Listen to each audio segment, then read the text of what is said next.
Hey guys, welcome to Trapping Noobs.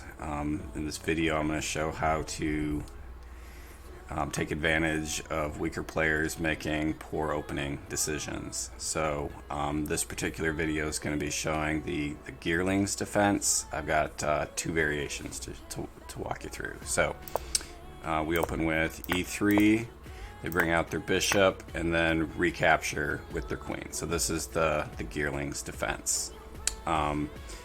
I see a lot of 1300, 1400 players kind of going with this line, and even I see like 1700 players making this mistake.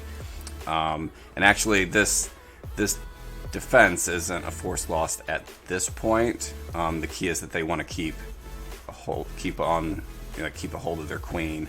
But most lower rated players are trying to get rid of their queen instead of trying to keep it. So the key here is we're going to use an intermediate, a waterfall intermediate, which I'll show you here. So I move my queen over and I'm going to target this piece, and what that's going to do is going to push their bishop past, and kind of the next step is when they move their queen down here that we just kill it right away so that we can trap their bishop.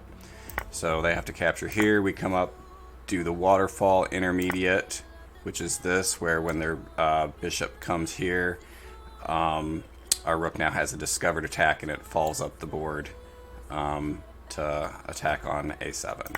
So we come up here, they have to capture back, and then here's where we capture on e7, and it doesn't matter which piece they use to capture back with, it's a forced win at this point. So most people use their rook, which is a fairly easy cleaning. So I'm just gonna push my pawn up, slide my bishop out of the way, and then move my knight up to f3 so that the rook only has one option. So now I'm just gonna keep moving where the rook only has one capture, rook only has one capture. Again, I'm gonna move my bishop so it just has one capture. So all of these moves can be pre-moved because there's no options. So there it is. So that's the first line.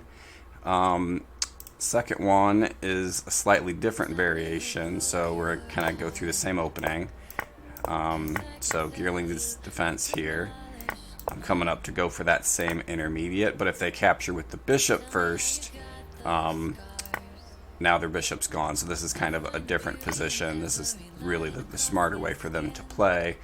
But we're going to come up and kind of bait them a little bit here. So a lot of players look at this square right here and say, oh, I can grab your bishop, and they'll go for that. A smarter play for them would be to either capture probably my king and turn this into a queen race, and then it's just a queen race, kind of 50-50 kind of game.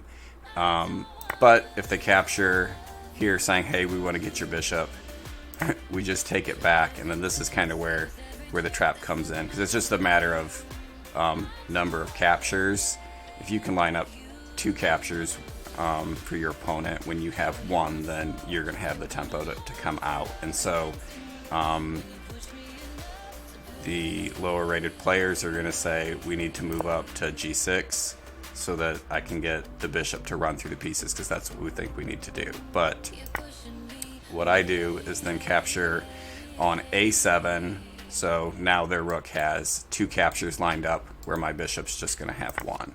So we trade, and now all of a sudden I've got the tempo. I can dump my bishop and then grab his rook.